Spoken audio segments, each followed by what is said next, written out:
আসসালামু আলাইকুম সুপ্রিয় শিক্ষার্থীবৃন্দ, আশা করি আপনারা সবাই ভালো আছেন। আজকে আমরা অ্যাবস্ট্রাক্ট অ্যালজেব্রা সাবজেক্টের চ্যাপ্টার 11 উপপাদ্য 4 নিয়ে আলোচনা করব ইনশাল্লাহ। তো উপপাদ্য 4 হলো এখানে বলছে এটা কিন্তু উপপাদ্য 3 মতোই, শুধু একটু ডিফারেন্স হবে। যদি এফ সাজ date G tends to G prime, অর্থাৎ জি গ্রুপ থেকে জি প্রাইম গ্রুপে এফের মাধ্যমে কি হয়, একটা গ্রুপ অনুচিতন হয়, তবে আমাদের দেখাতে হবে কার্নেল এফ হবে জি এর একটি অবৈধ গ্রুপ। তাহলে কার্নেল এফ যে জি এর একটি অবৈধ গ্রুপ দেখানোর জন্য আমাদের অবশ্যই কার্নেল এফটা একটা উপগ্রুপ সেটা দেখাতে হবে, তারপর আমরা অবৈধ গ্রুপ দেখাবো। তাহলে প্রথমে আমরা প্রমাণ করবো যে কার্নেল এফ একটি উপগ্রুপ, এরপর আমরা দেখাবো যে অবৈধ গ্রুপ। আচ্ছা, এখন আমি তোমাদের বেসিক ক্লাসে বুঝিয়েছি, তারপর তোমাদের এখন বুঝিয়ে দিব যে এই যে তোমার কার্নেল অ্যাপ সম্পর্কে এটা চিত্রণের মাধ্যমে বুঝিয়ে দেবো আমরা। আমি এখানে একটা চিত্র অঙ্কন করব, ঠিক আছে? এটা জি, এটা তোমার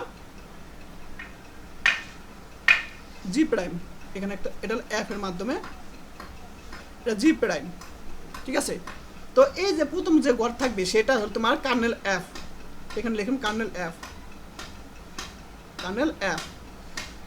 আচ্ছা, এখন মনে রাখবে সবসময় এই যে কার্নেল এফ এর যেই উপাদান হোক না কেন, মনে করো এ হোক আর বি হোক, সেটা এই এফের মাধ্যমে আমরা জি প্রাইমে গড়ে হয়ে যাবে কি ই প্রাইম হয়ে যাবে সবসময়, ই প্রাইম। অর্থাৎ আমরা এখানে কি পাবো, এটা যখন এফের মাধ্যমে চলে যাবে কার্নেল এফের ক্ষেত্রে তখন হবে ই প্রাইম, আবার যদি বি হয় তা ই প্রাইম পাবো। অর্থাৎ এখানে যেই উপাদান হোক না কেন সেটা ই প্রাইম হয়ে যাবে এখানে। এই যে এখানে বলছে যে কার্নেল এফ, আমরা জানি কার্নেল এফ ইকুয়াল টু, মনে করো এ হলো তোমার জির উপাদান, এ হলো তোমার জির উপাদান, সাজ দ্যাট এফ অফ এ। তাহলে আমরা ফাংশন আকারে লিখতে পারি F of A equal to, দেখো ই প্রাইম। অর্থাৎ এখানে যে উপাদান হোক না কেন সেটা কী হয়ে যাবে, এখানে গিয়ে এই যে এখানে গিয়ে তোমার ই প্রাইম হয়ে যাবে, ঠিক আছে? অর্থাৎ এখানে যে উপাদানটা হোক না কেন এখানে হয়ে যাবে। তাহলে এটা কি তোমার জি এর উপাদান। আচ্ছা, এটা জি এর উপাদান, তাহলে এফ হবে ইকুয়াল টু সবসময় কি হবে, ই প্রাইম হবে। যে আর যেখানে ই প্রাইমটা কি অবশ্যই জি প্রাইম উপাদান হবে, ই prime belongs to G prime, তো ই প্রাইমটা কি জি প্রাইমের উপাদান হবে। আশা করি সবাই ক্লিয়ার এটা।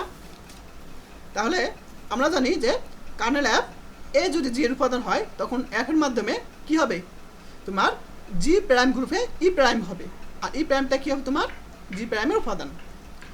এখন আমরা ধরে নিলাম এ আর বি কার্নেল এফের উপাদান, এই যে এ আর বি কার্নেল এফের উপাদান, তাহলে এফ অফ এ কি পাবো, E prime, F of B prime, সবসময় ই প্রাইম পাবো।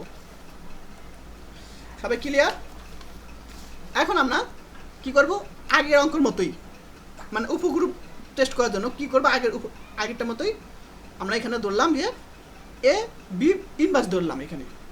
তো আমরা জানি অনুচিত্তনের সংজ্ঞা অনুসারে এই দুইটাকে আলাদা করে লিখতে পারি, F of A F of B.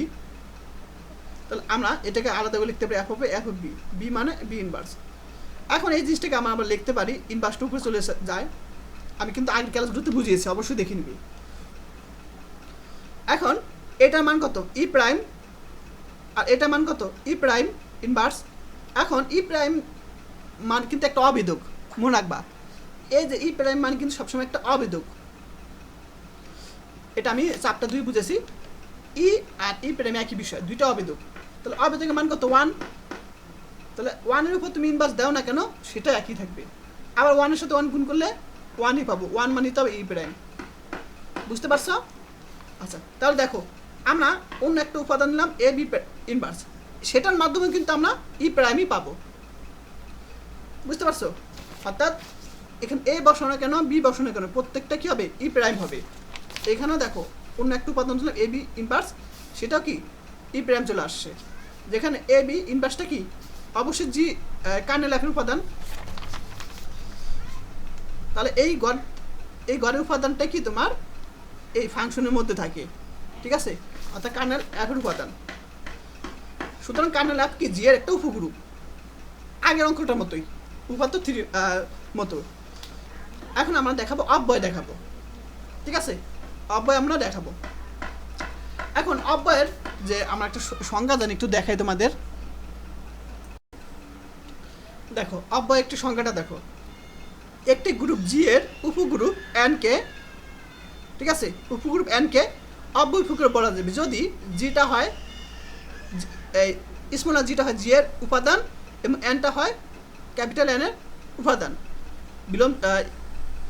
তাহলে এই দুইটা যদি কি হয়, তোমার জি হয় ক্যাপিটাল জি এর উপাদান এবং এন হয় ক্যাপিটাল এন এর উপাদান, তখন কি হবে যে জি এন জি ইনভার্স কি হবে এন এর উপাদান হবে। এটা কিন্তু অব্যয় উপগ্রুপের সংখ্যা। তাহলে আমরা এই উপাদানের মাধ্যমে আমরা টেস্ট করব, ঠিক আছে, অব্যয়ের জন্য। তাহলে আমরা এই যে ধরি জি হলো ক্যাপিটাল জির উপাদান, অর্থাৎ এইটার উপাদান, এবং এই এনটাও কি তোমার কার্নেল এফ এর উপাদান, ঠিক আছে। আচ্ছা, তুমি এভাবে ধরতে পারো, জিনিসটা এইভাবে ধরতে পারো, অর্থাৎ আমরা এই যে জি, এই জিটা হলো তোমার ক্যাপিটাল জির উপাদান, আর এখানে যে অংশটা আছে এন, সেই এনটা এখানে আমরা এই কার্নেল এফ এর উপাদান, ঠিক আছে। তাহলে এখানে এন দিলাম, এন হলো কার্নেল এফ এর, আর জি হলো এই যে স্মল জি হলো তোমার ক্যাপিটাল জি এর উপাদান। তখন আমরা এই যে এটার মাধ্যমে আমরা টেস্ট করবো জি প্রাইম হয় কিনা, অর্থাৎ আমরা কি জি এন জি প্রাইম আর জি ইনভার্স, এটা দ্বারা আমরা দেখবো যে তোমার কি কার্নেল এফ এর সংখ্যা মিলে কিনা। তাহলে আমরা এটা নিতে পারি। এখন এই দুইটাকে আলাদা করতে পারি, জি এন আর জি ইনভার্স, এই যে এটাকে এ ধরবো এটাকে বি ধরবো, আমরা জানি অনুসূচনের সংখ্যা অনুসারে যে এইটুকু একটু আলাদা করে লিখতে পারি। এখন এই দুইটাকে আলাদা করে লিখতে পারি, F of G F of N, এটাকে আমরা ইনভার্স টাইপে লিখতে পারি। এখন F of N E prime, আমি তো বললামই যে এখানে কিন্তু এন আছে, এ বি এন। তাহলে আমরা একইভাবে এই যে তুমি এখানে যেই উপাদান হোক না কেন, এখানে যেই উপাদান হোক না কেন, A B, A R B ক্ষেত্রে দেখো ই প্রাইম হয়েছে, এই ক্ষেত্রে বি ক্ষেত্রে, ঠিক একইভাবে আমরা লিখতে পারি F of N E prime লিখতে পারি, ঠিক আছে। এটার মধ্যে এ আছে, বি আছে, এনও আছে, তাহলে আমরা F of N E prime লিখতে পারি, এটা পরিবর্তে ই প্রাইম লিখতে পারি আমরা এখানে। আচ্ছা, এখন ই প্রাইমের মান তো জানি 1, এটা মান কি 1 জানি আমরা, অর্থাৎ অবিধকের মান। তাহলে এফ অফ জি আমরা এটাকে লিখতে পারি।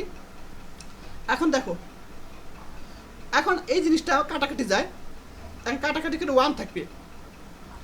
আমরা জানি 1 মানে কিন্তু ই প্রাইম, ই প্রাইম মানে 1, কারণ অবিধকের মান কি 1। তাহলে আমরা এইটার মাধ্যমে দেখো ই প্রাইম পেয়েছি। সুতরাং এই যে এই অংশটা কি তোমার কার্নেল এফ এর কিন্তু উপাদান থাকবে, কারণ এখানে ভিতরে যে অংশগুলো থাকবে এ বি এন, সেগুলো কিন্তু তোমার এফ এর মধ্যে যে উপাদান থাকবে এ বি এন, সেগুলো কিন্তু কার্নেল এফ এর মধ্যে আছে। তাহলে এখানে এফ এর মধ্যে কি আছে, জি এন ইনভার্স আছে, তাহলে এটা কি কার্নেল এফ এর উপাদান। তাহলে সুতরাং বলতে পারি কার্নেল এফ কি জি এর অব্যয় বা নর্মাল, অব্যয় আর নর্মাল একই বিষয়, ঠিক আছে। অতএব কার্নেল এফ জি এর একটি অব্যয় উপগ্রুপ বা নর্মাল উপগ্রুপ। অব্যয় আর নর্মাল কিন্তু একই, ইংরেজিতে নর্মাল বলা হয়, বাংলায় অব্যয় বলা হয়। তো ক্লাসটা কেমন লাগলো অবশ্যই আমায় কমেন্ট করে জানাও, আর যারা এখন আমি ইউটিউব চ্যানেলটি সাবস্ক্রাইব করে নাই তারা অবশ্যই করে দিও।